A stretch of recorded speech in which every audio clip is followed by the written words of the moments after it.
Quel bonheur de rassembler des gens qui, au lieu de se goberger pour une prétendue Saint-Valentin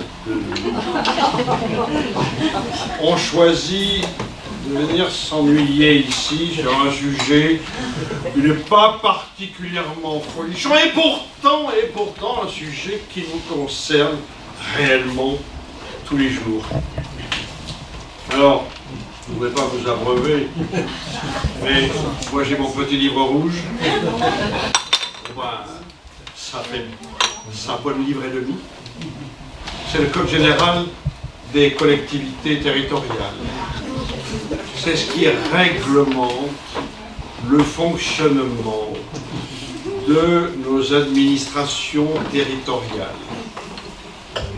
de la région jusqu'à la commune. Bon, c'est sympa d'être là. Je suis désolé parce que je ne vois que des têtes amies. Donc, manifestement, le sujet n'a pas attiré soit les ennemis, soit des contre-saint-valentistes, soit des jeunes.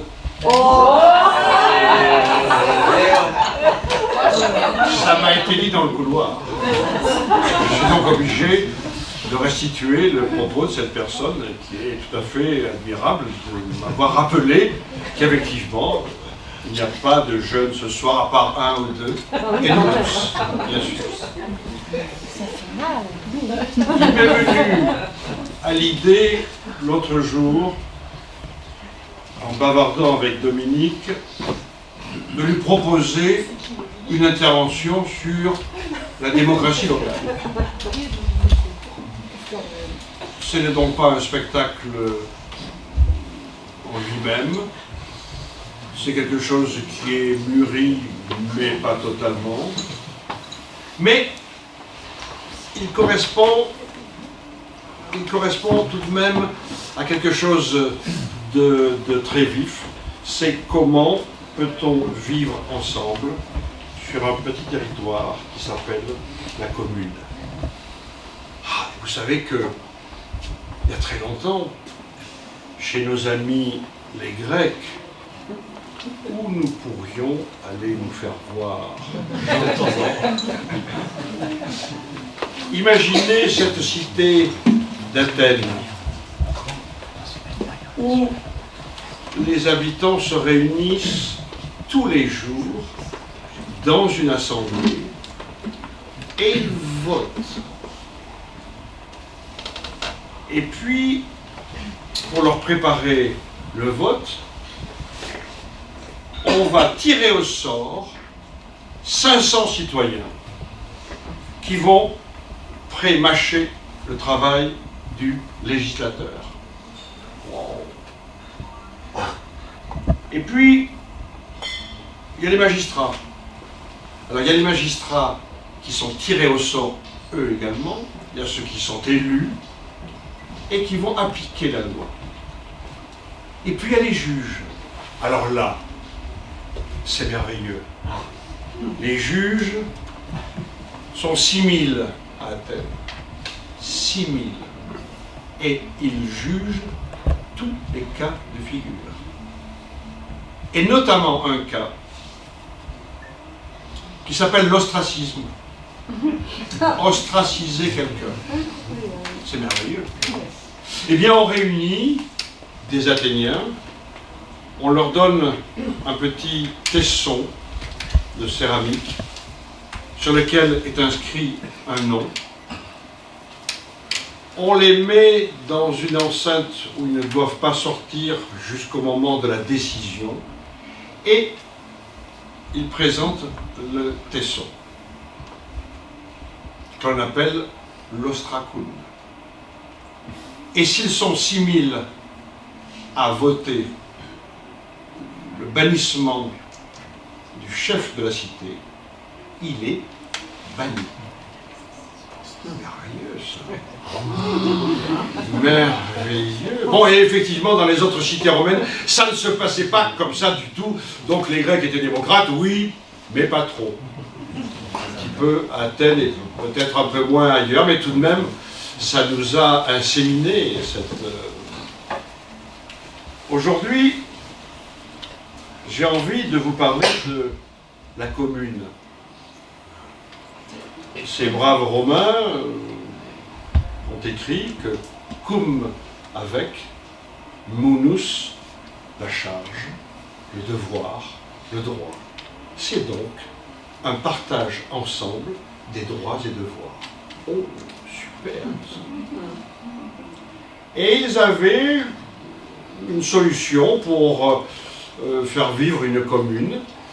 Là aussi, on était en assemblée, là aussi, on votait, on tirait pas au sort, mais on votait, et évidemment, on n'était quand même pas trop éloigné de l'Athènes.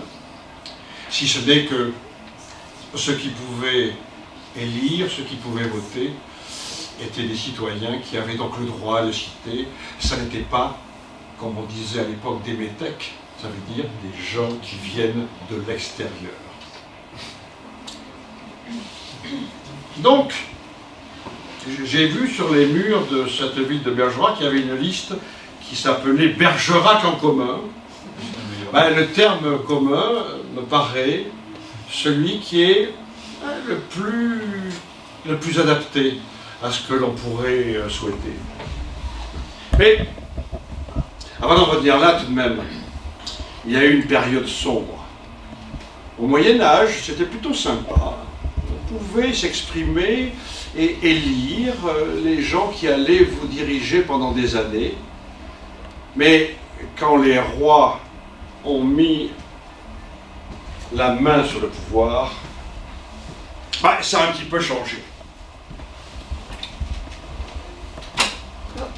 Qu'est-ce qui a changé? C'est d'abord que vous tourniez la tête. Je suis désolé pour ceux qui ont des problèmes, mais franchement, ce soir, je serai votre kiné démocrate.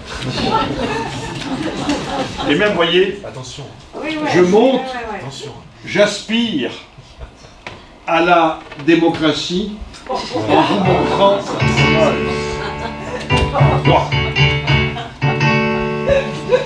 Qui est l'auteur de ce chef-d'œuvre? Un roi. Le roi est roi parce que Dieu l'a voulu.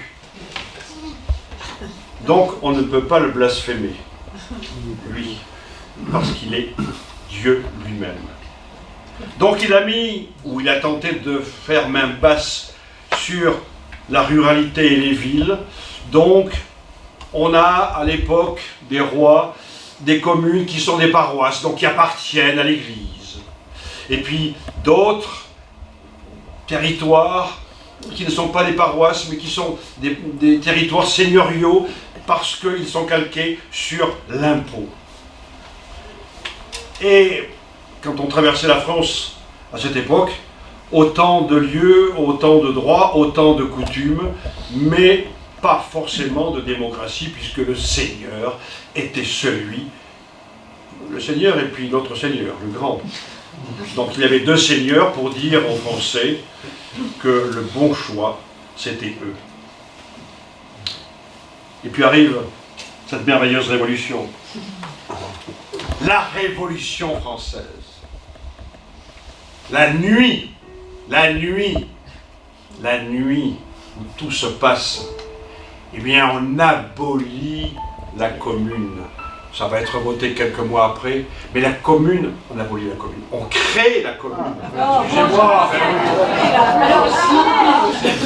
Excusez-moi. Excusez-moi, non mais j'ai parcouru 1789 à 2020. Et donc, dans une espèce de tourbillon, je m'en excuse, mais je suis déjà à la fin de mon spectacle où la commune va défunter. Oh, il faut pas qu'on sache l'histoire de la fin au début. La fin vaut les moyens, donc recentrons-nous. On fait des élections, on fait des communes, des mairies, mais très rapidement, la bourgeoisie dit que ce n'est pas n'importe qui peut voter, qui peut élire des maires, c'est les gens qui payent des impôts. On retrouve donc toujours le même parallèle qu'avec nos amis romains. Tu as le droit de citer si tu paies des impôts. Et voilà pourquoi, au mois d'août 92, le roi est arrêté et les sans-culottes prennent le pouvoir. Et ils disent, cette commune, qui est une commune bourgeoise, nous n'en voulons plus, nous voulons une commune insurrectionnelle. Nous voulons que tous les jours, des assemblées décident des lois, et nous voulons surtout que le mandat de l'élu soit révocable. Révocable. Élection des juges.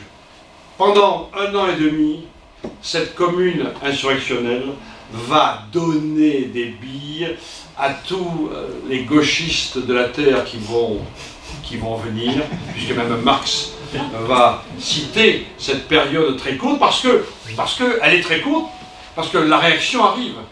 Et la réaction n'arrive pas par l'aristocratie, mais elle arrive par la révolution elle-même, d'or, où on dit c'est trop, c'est trop. Mais imaginez ce peuple sans culottes. J'ai appris ça en venant vous voir. Les sans culottes, pourquoi? Parce qu'ils portaient des pantalons. C'est le truc qu'on avait. Alors que les aristocrates et les bourgeois avaient des culottes bouffantes. Et eux s'appellent les enragés. Curieux. Les enragés. Les sans-culottes sont les enragés. Il y a un révolutionnaire qui s'appelle Gragus Babeuf qui va dire « Oui, nous, notre droit, c'est celui de l'impropriété. » Voilà, pendant 2 ans, il se passe des choses qui vont être mises sous le boisseau pendant, évidemment, des années, jusqu'à 1871, où rebelote, parce que les élus sont partis du côté de Versailles, laissant Paris livré à lui-même, eh bien, les sans-culottes de 1871 reprennent le pouvoir et font une commune insurrectionnelle avec ce que Marx appellera la dictature du prolétariat. Ils fondent sur ce qui s'est passé à Paris en 1871.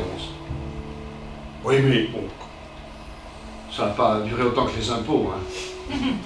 Donc on est reparti vers une commune plus tranquille, plus benaise. Mais tout de même, de temps en temps, il y a des poètes qui rêvent de la commune. J'ai ce souvenir d'Aragon disant « La Chine s'est mise en commune, nous avons fait des clairs de lune ». Voilà encore qui croyait à la commune. Et donc, quand ils voient les Chinois se mettre en commune, je ne vais pas gloser sur ce qui se passe en ce moment, eh bien, c'est quelque chose à la fois révolutionnaire et à la fois poétique. Donc, la commune française va tout de même reprendre une allure de croisière un peu plus républicaine. Ah voilà, cette commune qui va être labellisée dans la Constitution de 1958 par le général de Gaulle qui dit que la base de l'administration territoriale, c'est la commune. Il faut dire que à la Révolution, quand ils mettent cette commune en place, c'est parce qu'ils disent que ça va être un espace où l'égalité entre les citoyens va être le plus adapté, le plus reconnaissable, le plus vivable. Au fond, la commune était une voie administrative pour régir un territoire, mais c'était également pour appliquer les principes de liberté, d'égalité et de fraternité. Il fallait donc donner un territoire suffisamment visible géographiquement pour que le droit né de la Révolution puisse s'appliquer. Ce qui est génial chez les législateurs révolutionnaires, c'est qu'ils ont voulu transcrire dans la réalité ce qui aurait pu être un droit virtuel, un droit du papier. Ça, c'est quand même leur grand talent. Donc, la Commune française, article 72 de cette Constitution.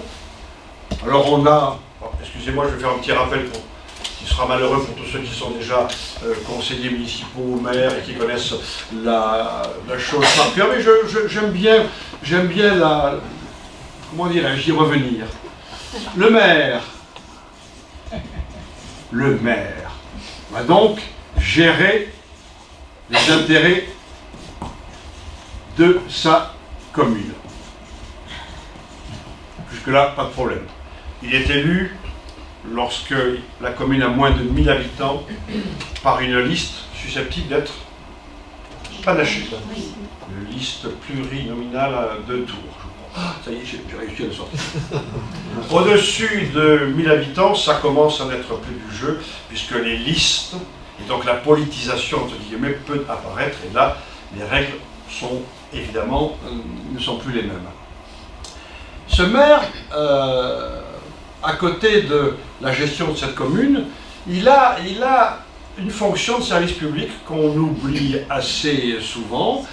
Ben, c'est lui qui publie, enfin, qui affiche les lois de la République. C'est un métier comme un autre. C'est lui qui organise les élections. Et c'est lui qui fait la légalisation des signatures. Il y avait un autre point qui était la remise des documents officiels comme la carte d'identité, mais ceci s'est effacé de sa besace. Mais il est également officier d'état civil. Ça, c'est quelque chose que les révolutionnaires ont piqué à l'Église pour le donner à cette démocratie locale. Et il est également OPJ, officier de police judiciaire, ce qui veut dire qu'il peut dresser une procédure pour une contravention et elle sera acceptée par le procureur. En ce qui concerne les délits, donc les faits qui sont plus graves, sa procédure n'a valeur que de simples renseignements. Mais le procureur, le juge d'instruction, peuvent lui demander des actes peu connus, peu, comment dirais-je, c'est peu pratiqué, mais ceci existe. Est-ce qu'il est seul? Pas exactement. Parce que il y a quand même un socle qui s'appelle l'État. Et l'État va tout de même contrôler le comportement de telle ou telle municipalité, de toutes les municipalités. Mais il peut avoir l'œil. Et il a l'œil sur quoi? Sur ce qui est budgétaire et sur ce qui est décision qui serait irrégulière. L'État, il est représenté par le préfet. Et quand le préfet n'est pas content d'un maire, il lui tire l'oreille en lui disant « Votre délibération, elle est nulle, veuillez la retirer ». Et s'il ne la retire pas, il prend cette décision et il l'amène devant le tribunal administratif qui est là pour juger de la relation entre les citoyens et l'administration, mais l'administration avec l'administration, c'est-à-dire le maire et le préfet sont deux parties qui doivent obéir à ce même droit. Pareil pour le budgétaire, il y a une possibilité pour le préfet, pas de juger de l'opportunité de la décision, mais des formes qui ont été empruntées par le maire. Alors, le budget, c'est pas souvent le préfet, mais c'est le trésor public qui est là pour regarder un peu ce que fait le maire. Et d'ailleurs, le maire ne peut pas signer de chèque, c'est lui qui les signe. Donc il a une petite capacité de contrôle, il faut ne pas oublier cela. Quand la gestion d'un maire est un peu inconsidérée, le préfet peut signaler qu'une commune est en train de délirer en saisissant, pas le tribunal administratif, mais une autre instance qui s'appelle la Chambre régionale des comptes. Il s'agit là de magistrats de l'ordre judiciaire qui sont plutôt axés sur le droit public et sur la comptabilité et qui vont analyser par rapport au droit les décisions et les budgets qui lui sont soumis. Si par exemple un maire a tout d'un coup la tête qui va dans les étoiles et qu'il se met à dépenser, eh bien la Chambre régionale des comptes peut lui adresser des recommandations. Le système est un petit peu... On verra ça plus tard. Voilà donc une commune qui fonctionne, qui est tout de même, on l'a vu, sous la tutelle de l'État par l'intermédiaire du préfet. À l'époque, les préfets sont des grands commis de l'État.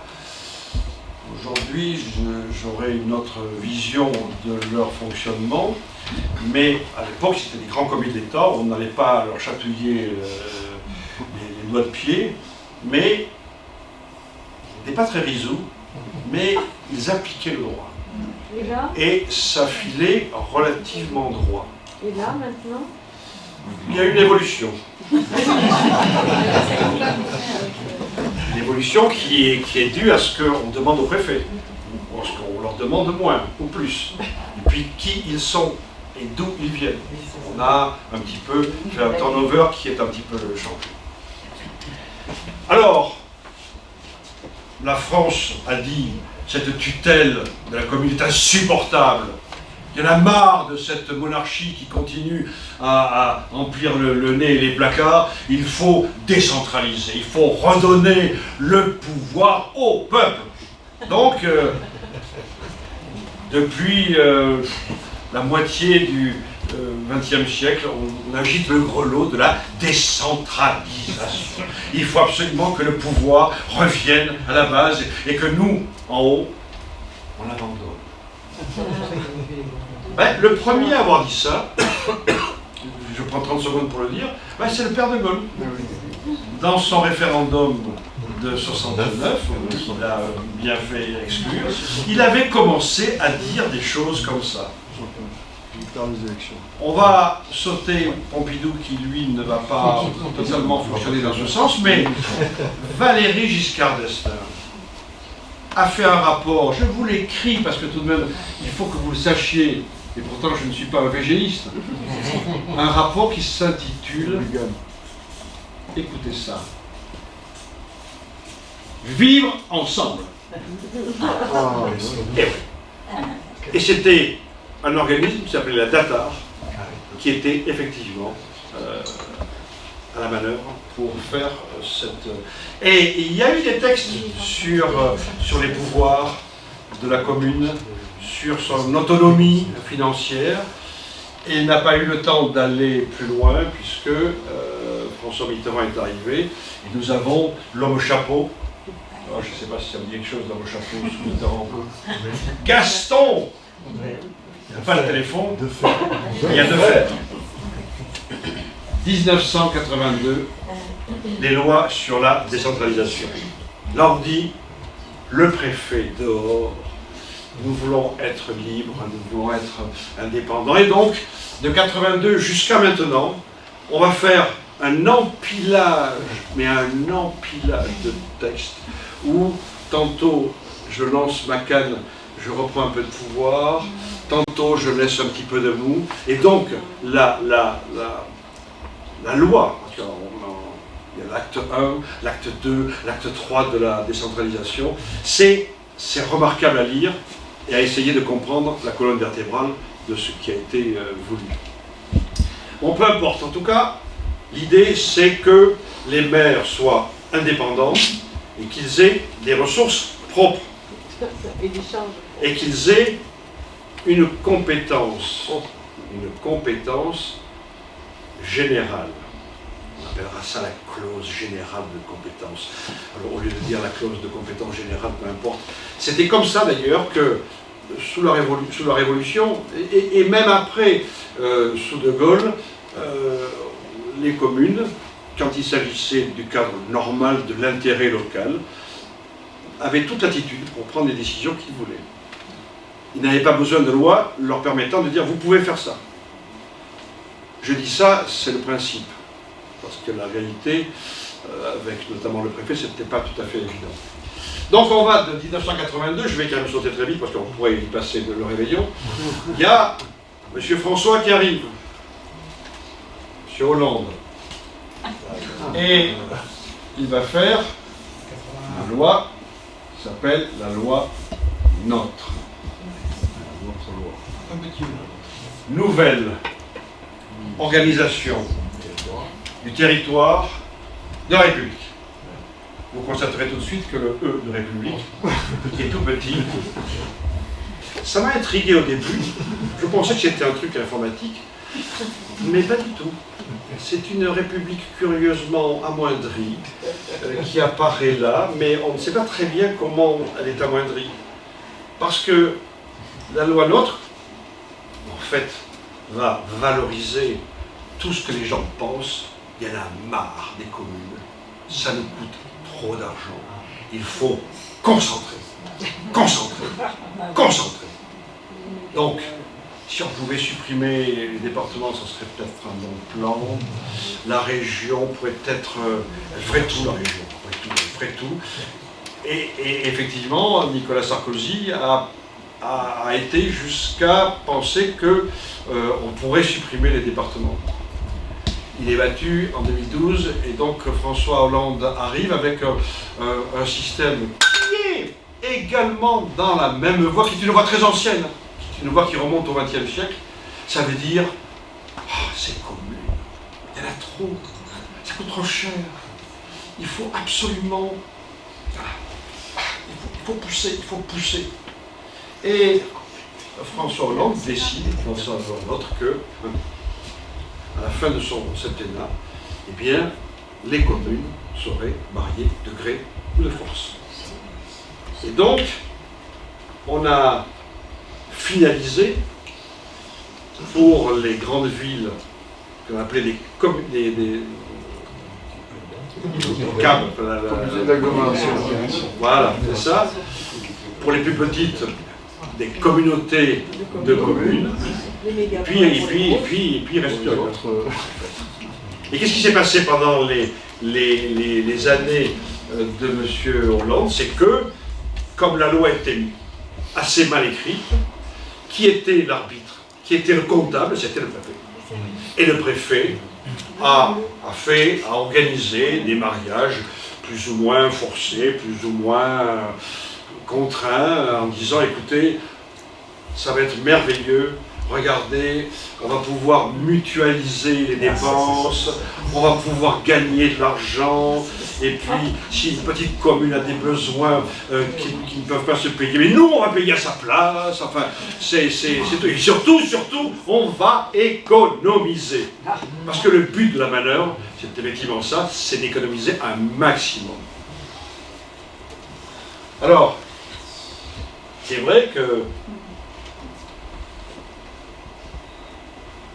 Bon, je vais prendre un rouge. Parce que oui, je vais prendre un rouge parce que je voulais faire le coup du... Je voulais faire le coup de la cible, vous savez, la cible. Ici... Le rouge sur rouge, 38 communes, c'est la CAB, notre ami Bergeracoise. Voilà donc 38 communes, avec évidemment des plus grosses, des moins grosses, des minuscules. Et des minuscules qui avaient l'habitude de vivre ensemble et qui n'étaient pas aussi mal gérés que cela, mais ce qui se passe aujourd'hui, c'est que les petites communes n'ont qu'une voie, ou parfois deux, mais enfin c'est très souvent qu'une seule voie, pour aller affronter les ogres qui viennent de la plus grande commune. Parce que le vrai problème qui se pose, c'est que on a dans ce système créé la possibilité d'un baron local. Car pour être président de cette communauté d'agglomération, il faut avoir de l'entre-gens. Il faut même peut-être avoir une petite carte politique. Enfin, en tout cas, il faut avoir des atouts pour qu'au moment de l'élection, pouf, j'arrive. Et d'ailleurs, nous avons vu lors de cette CAB 2014 deux barons s'affronter sur pratiquement des, je ne vais pas dire des mêmes fonctionnements, mais en tout cas des réseaux. Et contre toute attente, voilà, c'est ça. Il s'est passé des choses au nez et à la barbe des citoyens qui n'en peuvent mais, qui ne comprennent rien, et dont on sait qu'effectivement, ils vont perdre des compétences. Parce que la loi NOTRe, qui dit « Ah, les communes gardent toutes leurs compétences. » Oui, toutes leurs compétences, elles gardent, bien sûr. Oui, mais pas exactement. Parce qu'il y a des compétences qui vont glisser à la communauté. Ce qui veut dire que le maire d'ici va être dépossédé d'un certain nombre de pouvoirs et de décisions qui vont être pris à la majorité, mais une majorité très lointaine. Quand j'étais à la ville, comme on dit, je pensais que la petite commune rurale devait mourir. Je le pensais parce que, intoxiqué que j'étais par le fait de penser que ça coûte cher, un conseil municipal, pour 500 personnes, pour 300 personnes. Quel est le sens? Quel est le sens d'une petite commune? Que dalle! Alors que si on l'agrège, si on met dans la corbeille de marier des gens plus forts que lui, qui ont plus d'argent, eh bien, il va pouvoir grappiller, il va pouvoir faire des investissements qu'il n'aurait jamais pu faire. Donc, eh bien, venant vivre dans une petite commune, et voyant ce qu'elle donne à la population, au ressenti qu'elle donne, au fond, à sa sociologie, j'ai compris que je m'étais complètement planté. Et qu'effectivement, ce qu'avaient écrit nos amis révolutionnaires était encore plus vrai aujourd'hui que maintenant, parce que maintenant, la même basse, pas sur la ville, mais sur les communautés, est encore plus forte. Car à côté d'ici, c'est plus petit, oh, ça s'appelle la Comcom, la communauté de communes. Parce qu'il y a moins d'habitants, et effectivement, on a réduit. Celle de la Linde, où j'habite, a 47 communes. Elle était toute petite. Elle était très belle. Beaucoup de muettes. Et là, nous avons également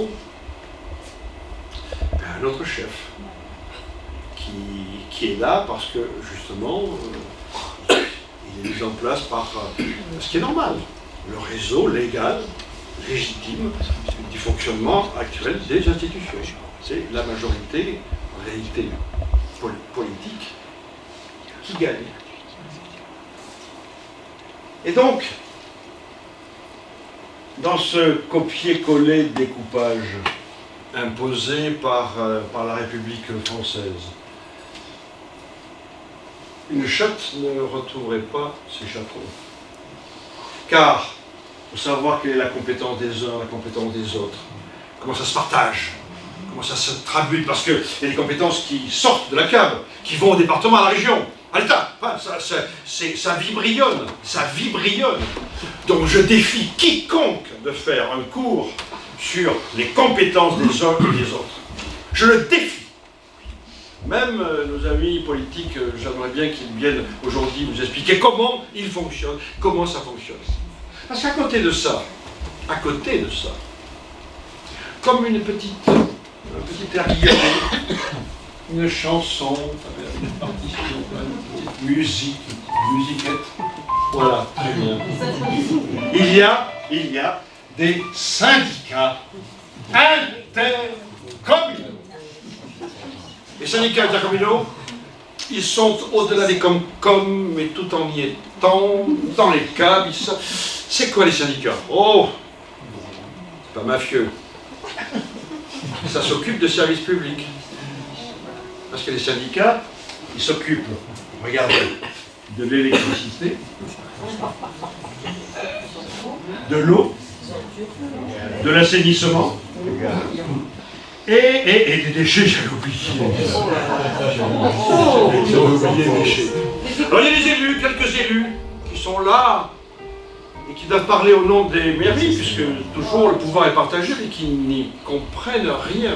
Parce qu'il faut savoir que dans un syndicat, la gestion de l'eau, la gestion des déchets, c'est une chose extrêmement compliquée, extrêmement technique.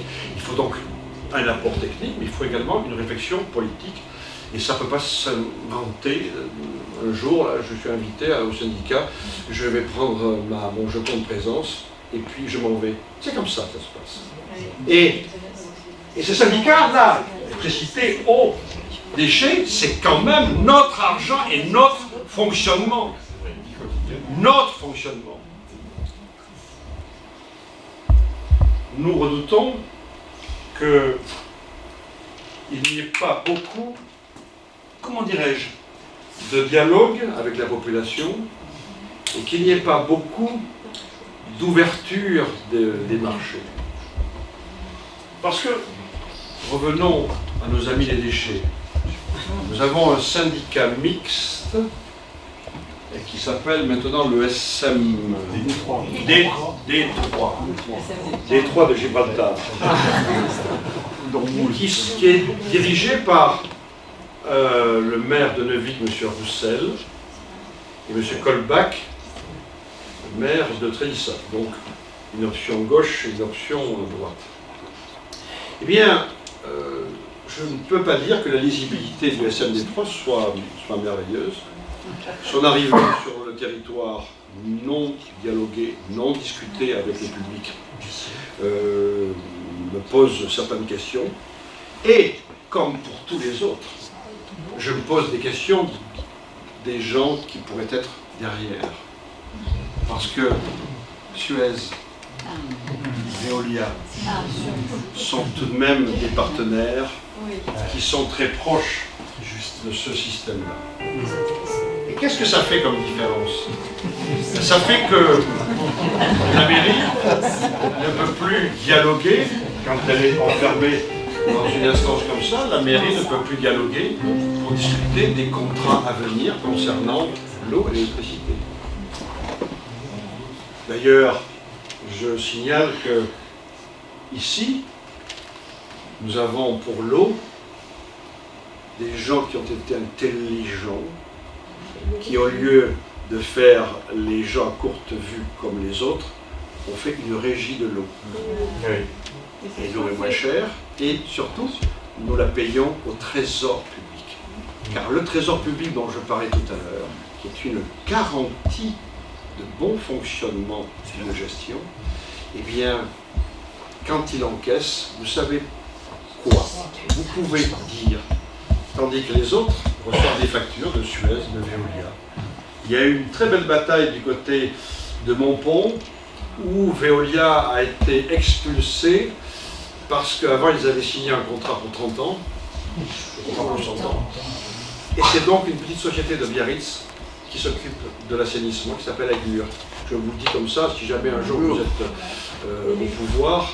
Voilà, Agur, c'est une société qui est effectivement une SA, mais qui n'est pas un gros bloc comme les Suez, et qui s'occupe, et qui fait des facturations avec des précisions concernant l'eau, et précisions concernant leurs comptes, que l'on ne retrouve pas chez Suez et Veolia. Donc, Moi, je trouve que cette situation me paraît très, très douloureuse. Parce que d'un côté, on peut avoir un baron. Heureusement que les barons ne sont pas nombreux. Hein. Heureusement qu'il y a des brebis blanches. Et que les noirs sont minoritaires, sans doute. Je le dis parce que je suis enregistré et je ne voudrais pas avoir un procès en diffamation. Mais c'est trop facile d'être un baron et de faire, comment dirais-je, de rendre muet le maire d'une petite commune, parce que s'il a besoin d'un investissement, il aura besoin d'un vote de la communauté d'agglomération ou de la Comcom, donc il peut réfléchir quand même à deux fois. Dans le département de la Dordogne, à l'heure actuelle, il y a une histoire de piscine qui est en cours et donc on a fait revoter les conseillers communautaires. Alors, la première fois la piscine n'est pas passée, la deuxième fois elle est passée, mais on le sait contre des travaux qui ont été faits sur une voie publique du maire qui a fait pencher vers la piscine, et depuis ce maire est appelé Monsieur Piscine. Il n'a pas son nom, et c'est une réalité qui est insupportable. Donc, ce qui est en cours, c'est ce que j'appelle le millefeuille démocratique. La création, même si elle est exceptionnelle d'un baron, est intolérable pour le public et pour la démocratie. Et elle participe à la crise de confiance qu'il y a entre les Français et puis les hommes politiques. Il n'y a pas que les députés qui sont visés. Les maires ne sont pas loin derrière, quoique on puisse dire à la télévision en disant les maires sont adorés. Ils sont adorés, pas tous. Parce qu'il y a des gens qui sont dans un délire, et ce délire, il faut pouvoir démocratiquement l'arrêter. Quand vous êtes élu, eh bien, le premier jour, vous êtes ému, c'est la première fois, bon, si vous êtes un vieux routier, vous êtes moins ému, mais enfin, si c'est la première fois, vous voyez passer le train. Et on vous fait signer un petit document, qui est comme un formulaire à remplir. Ce formulaire à remplir, c'est une délégation de compétences. Ça veut dire que sur maintenant près de 30 points, avant c'était plus petit, mais maintenant c'est 30 points, le maire peut décider tout seul. Tout seul. Et alors, on répond, mais évidemment, la vie moderne nécessite des décisions rapides. Oui, c'est exact, vous avez raison de me le dire, donc c'est pour moderniser la fonction municipale. Bien entendu, on n'en a plus de maire. Si en plus vous les embêtez à réunir le conseil municipal pour un oui, pour un ouais, ah oui. Mais le problème des investissements... Ah oui, il y a ça, oui, article 4. Mais, en contrepartie, il doit rendre compte. Il doit rendre compte. Ça me fait penser à une commune que nous avons visitée il y a peu, à Anticor. Nous avons constaté que le maire a averti ses conseillers municipaux. On va dire, oh, j'ai fait un emprunt. Combien? 1 million. Oh là là. Et pourquoi? Deux choses. Parce que ça fait du bien à la trésorerie. C'est vrai que cette commune-là est assez surendettée. Et deuxièmement, les taux sont ridiculement bas. Pourquoi ne pas en profiter? Il y a un conseil municipal à la Fernand Reynaud qui lève le doigt et qui dit mais comment ça se fait qu'on ne soit pas au courant? Et monsieur Duchemol, vous avez voté cet article 21, 22, 22 en début de mandat. On compte aujourd'hui, comme me le demande la loi, terminé, il n'y a rien à voir. Donc la première préconisation d'une liste qui serait ouverte à la démocratie, c'est de condamner cet article. Et de dire, ah ben, il y a peut-être des urgences, mais on va en discuter. À l'heure actuelle, à la Chambre régionale des comptes, est en train de poursuivre une maire à côté de Nantes parce qu'elle a endetté sa commune pour 50 ans, sans aucun contrôle. Vous allez me dire peut-être que les conseillers auraient pu bouger. C'est pour vous dire que dans l'atonie actuelle, tout est possible. Donc, ce millefeuille, voilà, je me dis, c'est la délégation. La délégation quasi-automatique. Quasi-automatique.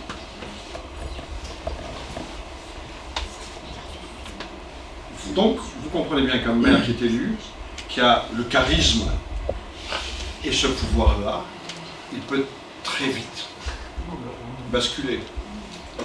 Et il le peut d'autant plus que depuis Nicolas Sarkozy, nous avons une réforme qui s'appelle la RGPP, Révision Générale des Politiques Publiques, ou comment retirer de l'administration pour gagner plus d'argent et donc faire des économies. Applicable dans la première année de M. Sarkozy. C'est-à-dire, je supprime des administrations, donc des fonctionnaires d'État, et je vais gagner de l'argent. Je vais économiser. Et puis les quelques fonctionnaires qui restent, je vais les regrouper, je vais les concentrer. Mais quand M. François Hollande arrive, il transforme. M. Hérault dit « RGPP, nous n'en voulons pas. Nous la transformons en modernisation d'action publique. » Et absolument la même chose. C'est-à-dire moins d'État, moins d'État, moins d'État. C'est-à-dire, c'est les socialistes qui disent ça, moins d'État, c'est mieux pour l'État. Donc ça veut dire qu'on est en train de réduire. Mais il n'y a pas que l'hôpital, hein. Il y a tous les services, je pense notamment au service vétérinaire, au travail, enfin, tous ces services qui s'occupaient de nos droits du quotidien ne sont plus sur le territoire. Et quelle est donc la position du nouveau président de la République? Eh bien, il appelle ça la CAP 22, Comité d'action publique. Vous voyez, il y a toujours action publique. Politique publique, action publique. Alors là, c'est le comble, parce que les circulaires du Premier ministre sont absolument épouvantables. Autrefois, il y a encore deux services territoriaux publics, non pas territoriaux, des services de l'État au niveau de la préfecture, qui s'appelle la cohésion sociale d'un côté, et puis l'autre s'appelle direction des territoires. Voilà, c'est ça. Donc l'idée, c'est de les fusionner et de prendre des missions de service public et de les mettre à la région. Par exemple, on sait que la directe du droit du travail va migrer à la région. Donc, ce qui veut dire que les gens sont de plus en plus fous parce qu'ils comprennent bien qu'ils n'ont plus de partenaires pour garantir leurs droits. Mais ça se traduit comment? Ça se traduit que le contrôle de l'égalité dont je vous parlais tout à l'heure, eh bien, il existe de moins en moins, que tous les juristes qui font le droit public constatent que c'est devenu une telle peau de chagrin que on peut faire un peu ce qu'on veut. Je le dis méchamment, mais tout de même, à force d'écraser ce beau service public, eh bien, le contrôle d'égalité existe de moins en moins. Il existe parfois quand un préfet est excité, quand il voit passer une décision concernant le compteur liquide, par exemple. Ça, mais là, tout d'un coup, il voit, il sait qu'il va gagner. Mais pour le reste, tout passe. Et je vais vous dire même mieux, le comptable du Trésor dont je vous parlais tout à l'heure, à terme sera supprimé. Et l'on pense même que peut-être le remplacer par des cabinets d'audit privés, ce serait une bonne chose. La réalité, elle est là. La réalité, elle est tellement là que, effectivement, un maire qui a un pouvoir a peut-être plus d'opportunités aujourd'hui qu'avant. Je ne vais pas taper dessus en disant ça, mais je pense que c'est la réalité pour celui qui sait se débrouiller avec les institutions. Donc, on retrouve, pour diriger les mairies,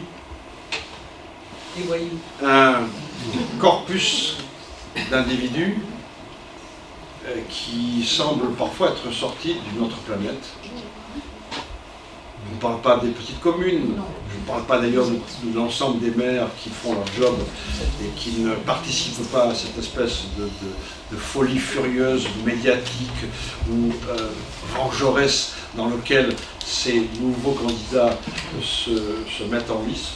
Mais tout de même, ceux-là, ces barons noirs, font la lie de la confiance publique. On ne pense plus aux maires qui bossent, mais on pense qu'à ceux qui sont réellement des gens, au moins dans la pudeur. Alors, j'ai montré une fois ma bite sur une dick pic, mais je ne présente pas la mairie de Bergerac. À quelle liste vous avez essayé? Je voudrais dire que j'ai tout arrêté, J'ai une photo de ma longue contreuse de mon sexe, voilà, et je me suis trompé. Je ne présente pas le mairie. Voilà, je veux dire que j'arrête tout, et vraiment, c'est un regrettable accident. Je me suis emporté, et je ne suis vraiment pas capable de compter tout ça. Vraiment, je suis... Vous êtes emporté ou vous êtes déporté? Un peu les deux. C'est pas la même chose. Hein. Non, mais voilà, d'un par rapport à l'autre, et du coup, je préfère que tout ça s'arrête. Mais racontez-nous, qu'est-ce qu'on vous reproche? Une bêtise, une photo de meuf, enfin, beaucoup. Je préfère pas en parler, je préfère arrêter avant d'en parler justement. Et sinon, ça va. Quoi? La photo, elle est vraie ou elle est fausse? Comment vous dire? Je préférais pas en parler, du coup, on a préféré que c'était pensé que c'était vrai. Et après, dans un côté, elle était tellement énorme que j'aurais préféré que ça soit la même affaire. Docteur, je voudrais comprendre pourquoi j'ai envie d'y aller. Est-ce que, comme ce monsieur, elle est plus grosse que la mienne? Et pourquoi ça serait vrai? Ah, apportez-moi des solutions. Vous savez, je n'aime pas le pouvoir. Je suis un individu qui est mu uniquement par l'intérêt collectif. C'est ça qui me guide. Et je ne comprends pas pourquoi on me sort des petites histoires sur moi. Non, quand j'étais petit enfant, je voulais être pilote, je voulais être pompier. Et je ne comprends pas pourquoi cette envie d'être élu m'est arrivée tout d'un coup. Et tout d'un coup, oui. Mais alors, comment est l'homme? Est-ce que l'homme est malade? Ou est-ce qu'il est mauvais? Pas la femme. Je ne sais pas. Je crois tout de même qu'il va falloir lui inventer quelques bordures. Oui, ben oui, l'homme est mauvais. Il est mauvais comme une gale. Mais c'est pas un jugement de valeur. Les félins sont carnassiers. Les hommes aiment la politique. Et autre chose. Le problème, ça n'est pas ça, c'est simplement de les border, de leur donner quelques petites règles qui vont leur permettre de marcher relativement droit. C'est simple, ça. Non. Ça s'appelle le retour du droit. Bah, c'est très compliqué. C'est très compliqué. Alors c'est pour ça que, un jour de crise personnelle, je suis allé trouver cette ONG qui s'appelle Anticorps, qui lutte contre la corruption et qui lutte pour l'éthique en politique. Et nous passons beaucoup de notre temps à mettre au tribunal correctionnel des gens qui ont confondu la poche du public et la leur et quoi d'autre. Mais au fond, ce soir, Griveaux, sur un simple propos de télévision, se retire, mais le président de l'Assemblée nationale, qui est mis en examen, est toujours président de l'Assemblée nationale. Il y a là quelque chose, puisque c'est le même parti, il y a quelque chose que je ne comprends pas, que je ne comprends plus. Alors peut-être peut-être c'est le moment de dire aux gens qui vont voter pour les municipales, ben, nous on voudrait que des listes soient au moins propres et posent des principes de fonctionnement les plus basiques, les plus démocratiques. Alors nous on a sorti une liste de 30 engagements que je ne vais pas, comment dirais-je, sur lesquels je ne vais pas revenir aujourd'hui parce que ce serait trop long, mais j'ai voulu vous en sélectionner 2 parce qu'ils sont absolument essentiels. C'est la participation. Le vrai problème, que ce soit pour les régionales, les départementales, c'est que nous votons et puis, bonsoir madame, dans 5 ans, dans 6 ans, dans 7 ans. Et plus rien entre-temps. Plus aucun signal de mon expression, rien, le vide. Et on décide à ma place et on dit, mais si vous n'êtes pas content, aux prochaines élections, vous me le ferez savoir, bien sûr. Alors, la République, il n'y a pas longtemps, a changé un peu la donne. Et a donné un droit qui s'appelle le droit de pétition. 1/5 des habitants d'une commune peuvent demander au conseil municipal de mettre un sujet à l'ordre du jour. Ça s'arrête là. Le conseil municipal, le maire, sont totalement libres de dire oui, de dire non. 1/5 des inscrits. Il faut dire non. Oui. La deuxième chose, c'est un référendum. Il existe. On ne dirait pas. Mais le référendum, qui lui, lorsqu'il est décidé par le conseil municipal, lorsqu'il est organisé, la décision, après vote, va être délibératoire. Mais, le référendum ne peut être décidé que par le conseil municipal. Donc nous en sommes là de notre amoralisme. Mais pendant ce temps, vous savez ce qui se passe en Europe? Eh bien, en Europe, il y a un texte qui dit qu'il faut absolument qu'il y ait une participation des citoyens à la vie électorale. Ça s'appelle le protocole additionnel. Ça vient d'être ratifié par la France dans un silence étourdissant parce que il faut que d'autres États de l'Europe le votent pour que cette ratification soit effective. Comment ça s'appelle? Protocole additionnel de la Convention de, je vous dirai le nom, là, je l'ai quelque part, c'est des numéros parfois. Voilà, mais ça vient d'être ratifié, mais vous avez entendu parler de ça? Non, c'est absolument extraordinaire. On a donc 2 choses, et on a donc cette Convention européenne. Voilà le matériel que nous avons, plus le référendum de M. Sarkozy, celui qui a permis, merveilleux d'ailleurs, celui qui a permis la votation, entre guillemets, pour ADP, mais la limite fixée par le président de la République, à savoir 4 500 000 habitants, ça n'est pas une décision pour ou contre ADP, c'est une décision pour que la procédure d'investigation se fasse. C'est pas mal, mais évidemment, on voit bien que nous sommes, ils sont à 1,8 million, enfin je pense que, c'est pas, en tout cas, c'est fini dans quelques jours, donc c'est perdu. Voilà donc les 3 choses que nous avons. Eh bien, dans un conseil municipal, vous savez que le conseil municipal peut vivre avec des commissions. Elles ne sont pas obligatoires. Les commissions d'urbanisme, commissions de la culture et tout ça, elles ne sont pas obligatoires. Le Code général des collectivités territoriales nous dit bien le maire peut s'entourer de commissions. Ça n'est pas obligatoire. Il faut le savoir.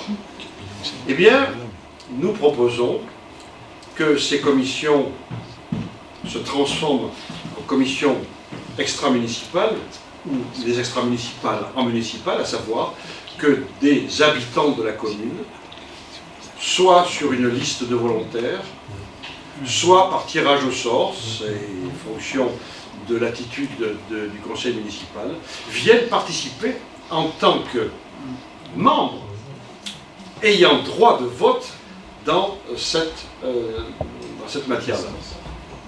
Mais je pensais innover, et puis l'autre jour, j'ai rencontré quelqu'un de la petite commune de Molière qui m'a dit « Ouf, ça fait 10 ans qu'on fait ça. » Mais je dis, ils peuvent influer, mais bien sûr. Et bien entendu. Ah wow! Parce que je pense à toutes les rencontres de maires que je fais où on a dit maintenant je leur dis, à Molière, ils sont plus cons que vous.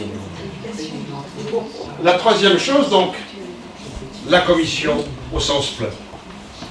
Commission municipale. Voilà.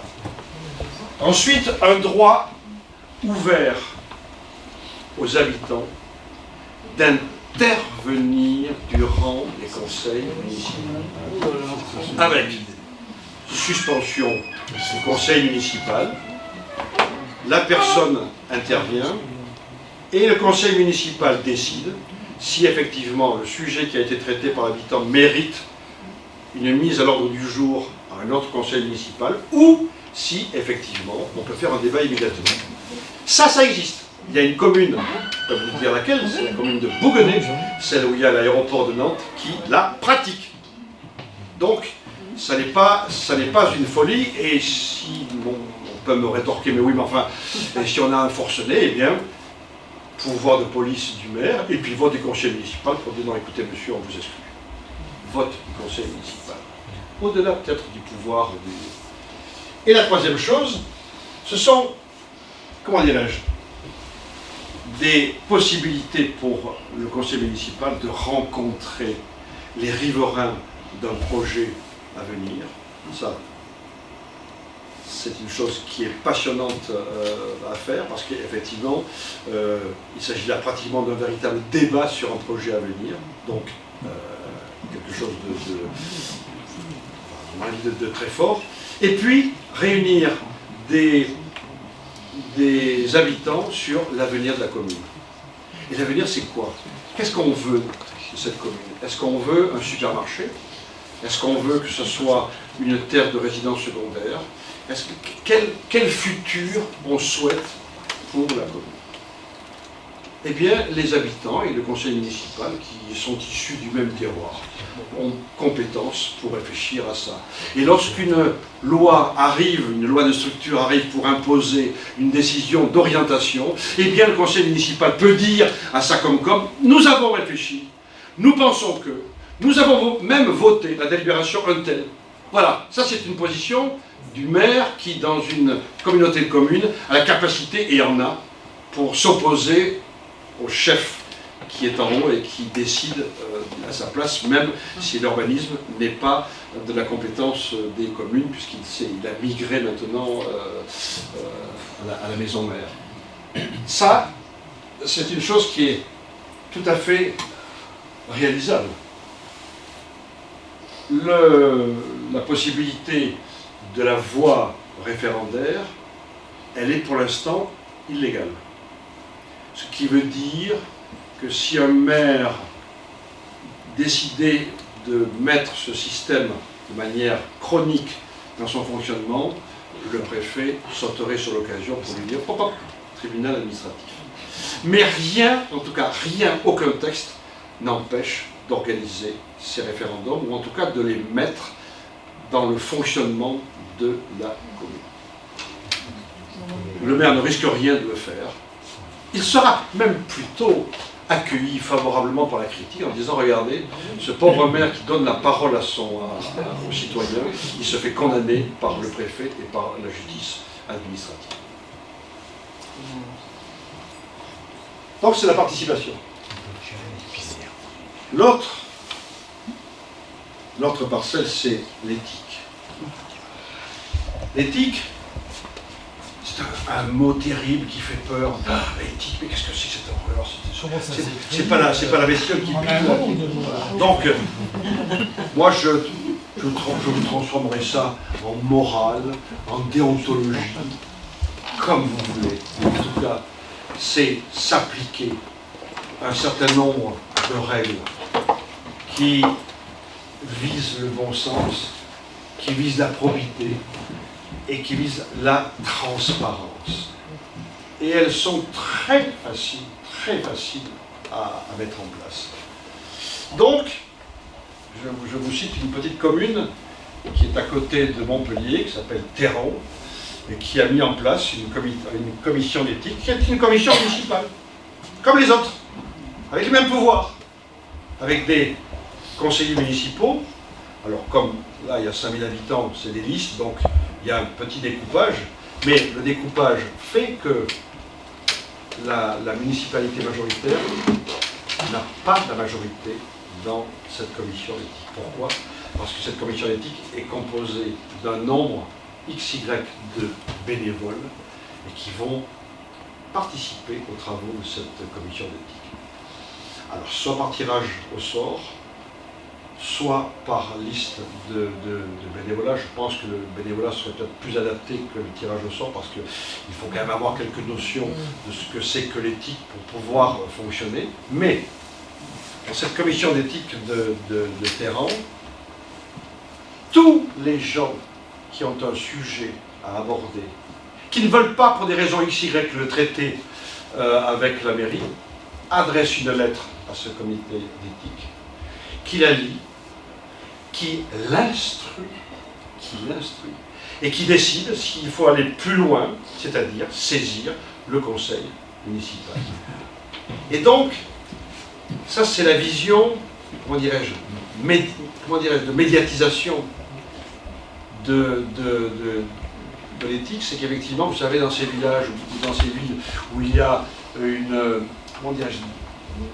des histoires de clochers qui empuantissent les gens, eh bien, cet homme-là, qui était sur du terrain, le président était un directeur du Crédit Agricole.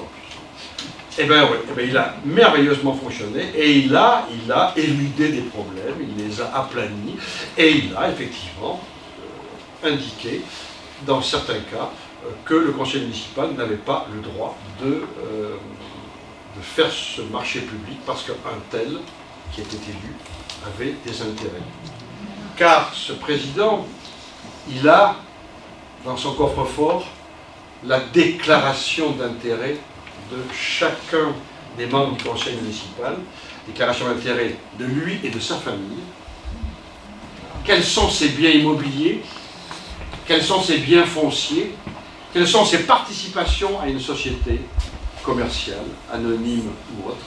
Parce qu'effectivement, c'est là où on retrouve dans les communes le plus grand nombre possible de cas où il y a des conflits d'intérêts. Et comme cette commission éthique voit passer toutes les délibérations, voit passer les dossiers en amont, cette commission dit « hop, là il y a problème ». Extraordinaire, non? Ça se passe à Montpellier. Vous connaissez les Montpellier, hein, c'est pas les tendres. Eh bien ça se passe à 10 km de Montpellier. Et il y a un travail extraordinaire. Même l'opposition a saisi la commission éthique.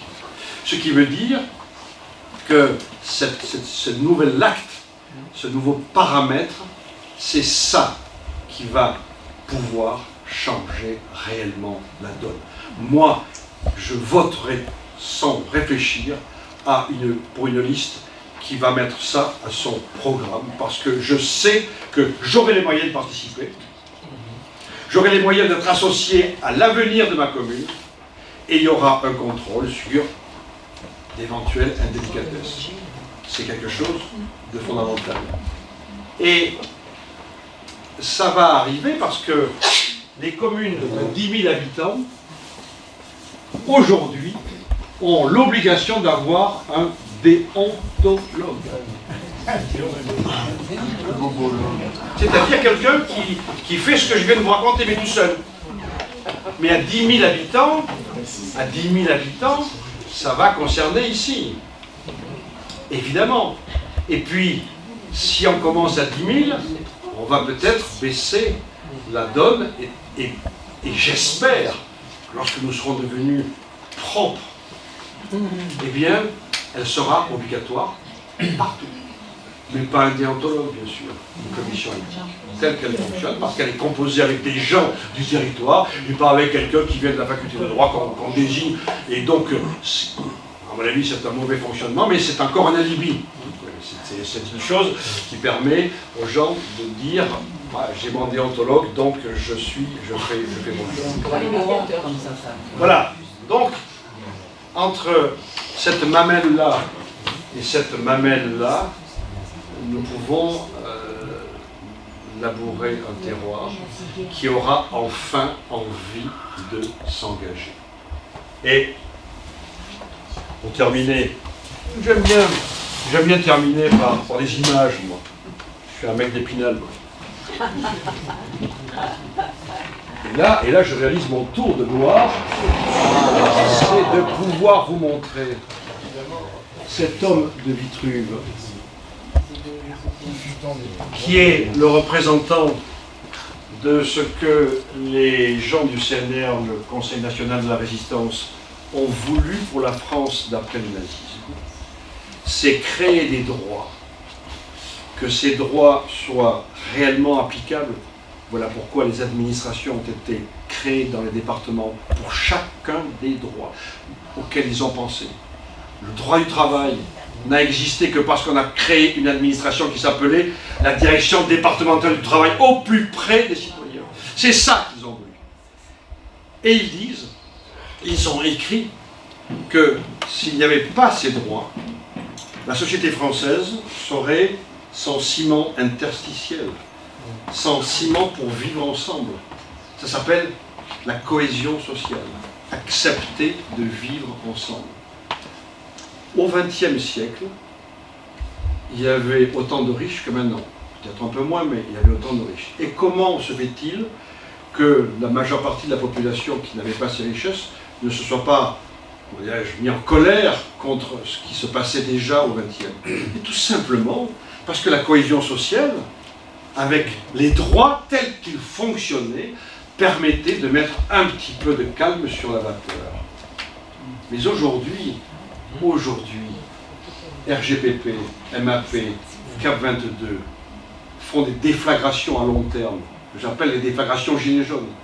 Parce que quand on est seul sur son palier, sans droit, sans espoir d'être défendu par l'État, sans capacité d'aller en justice pour se faire reconnaître son droit, eh bien, on commence à voir des petits titillements de violence. On commence à regarder son voisin de palier comme s'il était un connard, qui a plus de privilèges que moi. Comment ça se fait? Et c'est comme ça que naît cette violence que l'on ressent. Eh bien, à côté de ces droits dont je parle, dont j'évoque la mort, je dis que cette dégradation continue de l'espace public dans la politique, c'est le deuxième élément qui désagrège le ciment de la cohésion sociale. Et donc, il est urgent de comprendre qu'il faut des gens dans les mairies qui appliquent des principes de droit et d'égalité. Et moins ils le feront, plus les gilets jaunes ou d'autres vont sortir. C'est ce que nous ne le voulons évidemment pas, mais la réalité, elle est totalement là. Donc, ces deux choses-là sont urgentes. Mais mon désespoir, c'est qu'effectivement, quelques listes ont pris ces valeurs en Dordogne, mais je vois des listes dites de gauche, avec des partis politiques que je connais, que vous connaissez, PCF, France Insoumise, Alliance Écologie des Verts, Citoyens, Citoyennes. Cette liste à laquelle je pense, sur les 40 priorités de la liste, ne figure ni ça, ni ça. Et j'avoue que quand je pense, en 2017, à ces périgourdins qui ont voté dans l'absentéisme à 51%, qui ont voté à plus de 12% vote blanc, vote nul. Vous imaginez le clampin qui va aller voter pour voter nul, pour voter blanc. C'est exceptionnel, ça n'a jamais existé en Dordogne. C'est vrai que la France a suivi un quadruplement des votes nuls. Ça veut dire qu'il y a des gens qui tout de même sont malheureux de sentir cette chose-là. Et donc, quel est le plus beau réflexe, quelle est la plus belle solution que celle de voter pour une municipalité qui dit Mané Polita. Bonsoir.